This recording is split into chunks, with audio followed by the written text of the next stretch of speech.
Tapi saya tuh punya mimpi, saya punya hope yang saya pegang dari seorang bapak ibu saya. Ibu saya itu lulusan S3, SD, SMP, SMA. Bapak saya itu dulu kerja di bank, dan sampai dia pensiun, dia nggak pernah jadi manajer. Dia selalu gagal promosi jabatan. Sampai saya selesai kuliah, beliau masih jadi pelaksana. Dan mimpinya, anaknya harus jadi bos.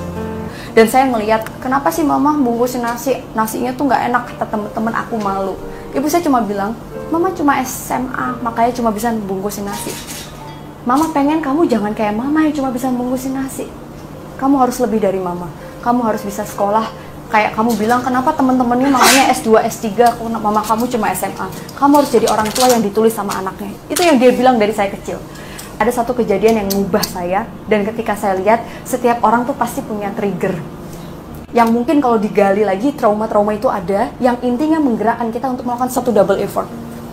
Ibu saya itu semua dilakuin sampai akhirnya dia sempat jadi kepala proyek, jadi mandor, dipercaya, dia nekat ngambil bisnis, pinjam utangan bank, properti juga, tapi kecil-kecilan, bangun rumah satu dijual gitu-gitu, ternyata ketipu sama rekan bisnisnya.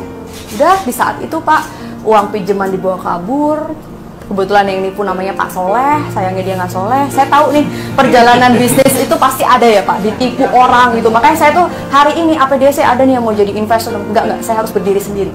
Mau saya nggak gajian nggak apa-apa, tapi saya udah nggak bisa percaya sama orang. Karena ibu saya ditipu dan saya ngeliat banget, ibu saya tuh sebagai salah satu pemilik perusahaan di situ di akte PT-nya, ternyata abal CV, tapi abal-abal. Ibu saya diperkarakan karena si Pak Soleh ini nipu banyak orang lain Pak. Kurang ajar banget tuh Pak Soleh. Dan saya cuma inget, bapak saya cuma bilang gini, bapak saya ngambil pensiun dini dari bank, belum sempat naik jabatan, dia bilang, papa ngambil pensiun dini biar dapat pesangon buat bayar utang ibu kamu. Dan dia bilang, kemarin rezeki kita 1 liter dikumpulin, ibu saya nangis minta maaf, bapak saya cuma bilang, 1 liter ini tumpah karena Allah pengen kita rezekinya cuma setengah liter. Insya Allah lebih berkah, papa mulai dari nol. Papa bikin rumah kecil, yang papa jual, kamu tetap kuliah. Berapa kali saya bilang, papa, Ana mau cuti, mau bantuin papa kerja. Bapak saya cuma bilang, enggak, papa pengen ketemu kamu di Gerah Sabah, kamu nggak boleh nyerah.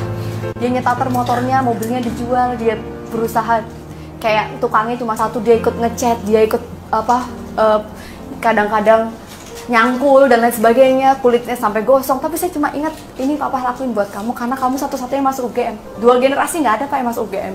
Dia cuma bilang ketemu di Gerah Sabah, that's my purpose. Dan saya tahu ini hope orang tua saya. Jadi waktu saya S1, saya waktu itu skripsi, saya ingat banget, saya bilang ke dosen saya, Prof, saya pengen lulus bulan Januari, karena saya pengen lulus terbaik. Kenapa Analisa? Satu kesempatan beasiswa, saya harus jadi lulusan terbaik di fakultas ini. IPK teman saya yang IPK-nya 394 tuh banyak Pak di psikologi. Jadi saya itu bukan karena saya paling pintar dan IPK saya paling tinggi, tapi saya start lebih awal dan saya berusaha lebih keras. Pagi skripsi saya kasih sambil KKN dibantu, sore saya ambil revisiannya, dan ternyata tuh jadi mental. Sampai hari ini, ketika akhirnya saya lulus bulan Januari saya yudisium, Februari saya wisuda, ada satu hope yang saya lihat di situ dan saya ngerasa terbayar banget. Bapak saya berdiri di sayap kanan, dia melambaikan tangan ketika saya dapat penghargaan dari Pak Rektor. Bukan masalah prestasi, tapi saya lihat, that's my personal reason. Seolah dia bilang thank you. Anaknya sebagai lulusan terbaik mewakili 1.800 dari Fakultas Psikologi UGM.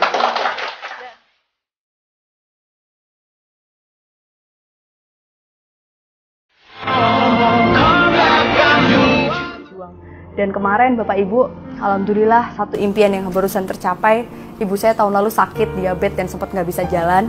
Terus ibu saya bilang, mama kenapa nggak semangat berobat? Ibu saya cuma bilang, udahlah mama udah nggak bisa sembuh lagi karena stroke. Saya bilang, kalau mama sembuh mau apa? Mama yang ngajarin anak tentang hope dan purpose. Mama pengen umroh. Oke, kalau ada rezeki insya Allah kita umroh.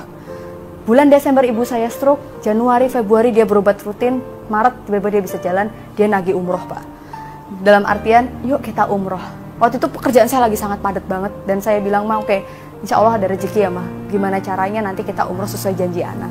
Dan Masya Allah, Tabarakallah Pak, nggak ada maksud sombong, tapi saya barusan ngejalanin suatu proses dalam hidup saya, there is a hope. Ketika bulan lalu saya gandeng tangan orang tua saya, kita bertiga umroh, dan itu sangat luar biasa. Jadi mulai sekarang Bapak Ibu, bagaimana 2 hari ke depan Anda akan belajar, 3 hari ke depan ini Anda akan belajar tools-tools, tapi kalau nggak dimulai dari diri Anda, bahwa Mbak Analisa, millennials ini begini. Ini adalah tantangan, tapi saya yakin Anda bisa nyelesain. Kenapa Anda dipilih? Karena Anda orang yang tepat. Tepuk tangan dong buat semangatnya.